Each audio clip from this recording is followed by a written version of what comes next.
Hello, welcome to my channel. My name is Lizzie, and for today's video, we are talking about Renfield. I am so excited about this film. I was so excited when this film was announced, when the trailer was released. I did do a trailer reaction to it, and I know that I'm a little bit behind on getting to see it. I did want to see it when it first came out. Just didn't happen, so just went and saw it, just got back. And this, just right off the bat, this film was so good, so much fun. It was funny and darker than I had expected and lighthearted at times. I knew that it was obviously meant to be a horror comedy and that it was going to be very funny, but there is a lot of darker and brutal parts, more than I had expected from this comedy. I was not expecting such a bloodbath of scenes, which of course I was happy about, and it was very much enjoyable, and it was just an all over really enjoyable film. We have Nick Cage as Dracula, of course, Nicholas Hoult, who is always fantastic.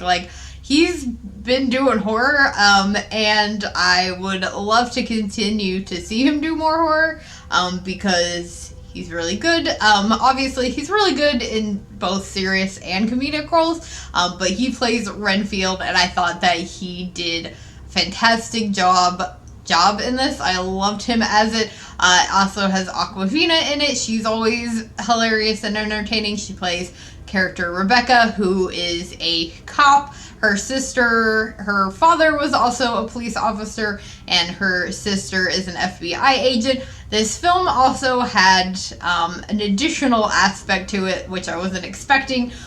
This mobster aspect to it, which really made it feel like an action film. So not only do we have Renfield battling with his relationship with Dracula and kind of trying to get out of that, but we also have this additional threat added to it where he gets kind of wrapped up in this mobster world. It kind of gives you almost like a Gotham added aspect to it, which gave us something else that I absolutely loved in this film. I saw someone that I follow on TikTok bring up the fact that there is an additional actor in this that was not initially shown in trailers. They did not spoil who it was.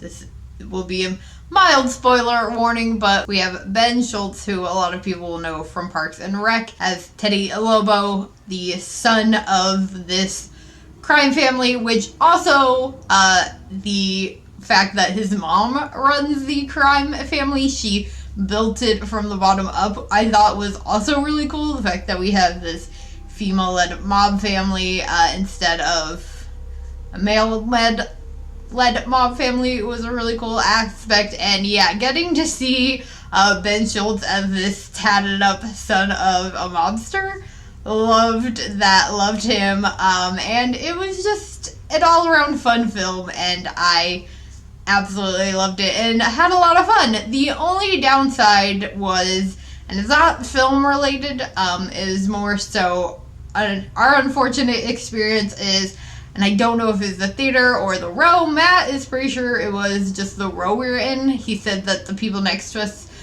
whispered about having this same issue, which I was glad that I was not the only one, because at first I was a little worried it was me.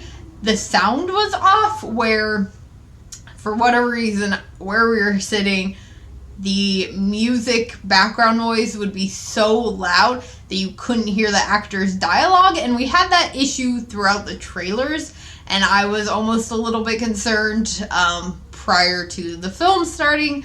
And yeah, unfortunately there were just a few scenes. It didn't end up being too big of an issue, which was good, but there were a couple of scenes where the fight scenes where the actors would be talking. A particular scene towards the end between two characters fighting. I won't spoil it, but they're talking back and forth and could not hear what they were saying. So that was disappointing, but will definitely be a reason for me to recheck out this film. I don't know if I'll go see it again in theaters, but I'll definitely at least, this is going to be a film that I'm going to have to add to my collection. I loved it. It was great. I mean, if you're not new to the channel, you know that I, aside from slashers, love a good vampire-esque film, and I love Dracula, and I loved this aspect of it being viewed from Renfield's perspective. They do, and this is not really a spoiler because they have already shown some of this in some trailers and promotions, where they do call back to Bela Lugosi's Dracula, which of course I love, where they basically recreate scenes from that film, but with Nicolas Cage and Nicholas Hoult inserted, basically, and it's done in black and white as well, as like a flashback to how Renfield got to where he is, and I love that, and it was so good. So let me know what your guys' thoughts are on Renfield. If you have seen it, if you have not, highly suggest going to check it out if you're able. I hope that you guys did enjoy this quick little review. If you did, please do give it a big old thumbs up and make sure you hit the subscribe button for more horror and spooky related content, and I will see you all again later with another video. Bye.